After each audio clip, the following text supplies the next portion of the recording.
not an issue of Wahhabi, non-Wahhabi, what. People have been here for years on end. It's an issue of intolerance. It's an issue of extremism on all parties. I believe every ustaz makes mistakes, without exception. Take the good from all of them and leave the bad. When someone preaches hatred against another, discount it, and if you have the opportunity, go to them and tell them, please, don't talk about other people. I want to ask you a question, and I'm going to stand for this. You know who I am, right? I'm a brother of yours in faith. Have you ever heard me talk bad about another person? MashaAllah.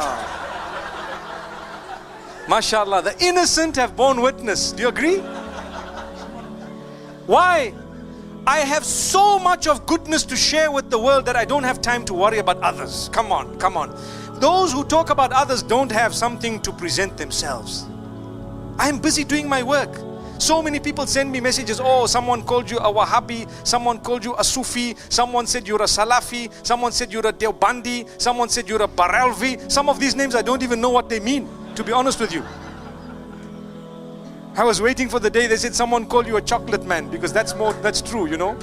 But all these names, for me, I say, hey, look, I know what I am. I'm a Muslim and I'm trying to spread a good message amongst all groups. Let me carry on doing my work. The minute I turn to fight them, I become a fighter. I cause a bigger problem. And now who's going to do this good work? Because my energy, like I said earlier, all the energies are now being utilized, waste of resources, to do something where it's going to be less beneficial, in fact destructive. So please do yourself a favor. When you hear labeling, you need to be more intelligent than the label.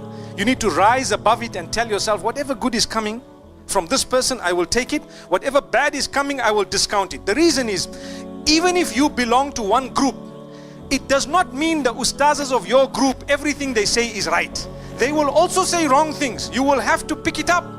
So this is why I say, let's not allow our nation to crumble based on this labeling that's going on. Take the good from everyone and leave that which is not good, no matter where it's from. If you see the lifestyle in the history of the Prophet, he didn't quote any hadith to me. He didn't quote to me any verse of the Quran that called us as Salafi. So I don't call. No logic. At the time of the Prophet, they were hypocrites, munafiqs. Fine? They were munafiqs. The Sahabas did not change the name. They were Kharijis, Khawarij, Kharijites. They called themselves Khariji. People gave them the label. The Sahabas yet called themselves Muslims. Did the Sahabas say, give them a new name? No. They continued calling themselves Muslim. They were Mutazalites. People yet continued calling themselves Muslims. So at that time also there were differences. Not that they were not. Now coming to the question, that therefore Sheikh Nasir al-Albani says you should call yourself Salafi. My question is, which Salafi? Which Salafi? My counter question. And now do you know how many types of Salafi? Are you a Qutubi? Or Sururi? Or Madkhali? I can name another Salafis. See, I'm not speaking against anyone. Please don't get me wrong. I don't mean ill to any of them. But even in Salafi there are various groups.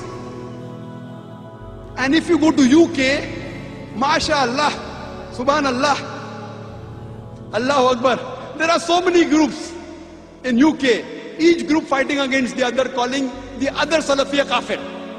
Nauz billah. We'll come to that later on if time permits. So which Salafi do you belong to? Again, see, whatever label you give, there's bound to be tafarraqa. When the Shias came, people said we are Sunni. Again there was group Ahle Sunnah wal Jamaat. Then again there was division, Hanafi, Shafi, Hanbali, Maliki. Then we came with Salafi, Ahle Hadith. There's group even in this. The moment the name given by human beings, there's bound to be tafarruqu.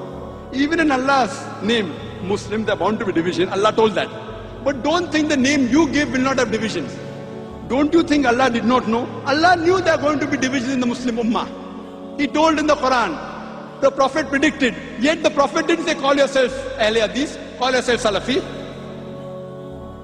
Which Salafi? So maybe during the early times of Sheikh Nasruddin Albani, there weren't groups in the Salafi, now there are groups. Sururi, Madkhali, Kutubi. Oh, he's not right, he's calling him Salafi.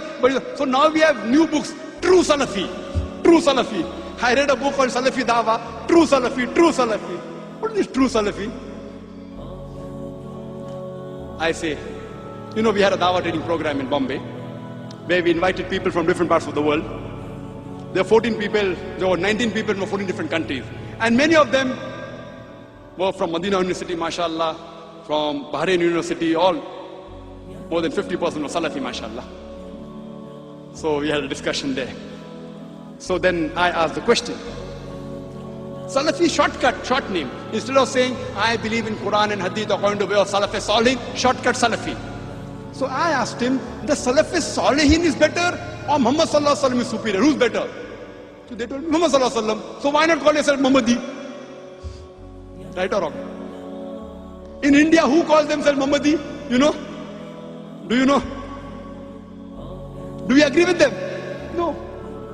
Who calls themselves Muhammad in India? Who is superior? Muhammad Sallallahu Alaihi Wasallam, Allah. So one who submits his will to Allah is called a Muslim. Fine. So here we realize that if you want to give a label, instead of Salafi, Muhammad is better, instead of Muhammad is Muslim. Therefore I say, Atiullah, Atiullah. Therefore for label, I prefer calling myself Muslim. That's it. First a Muslim, last a Muslim.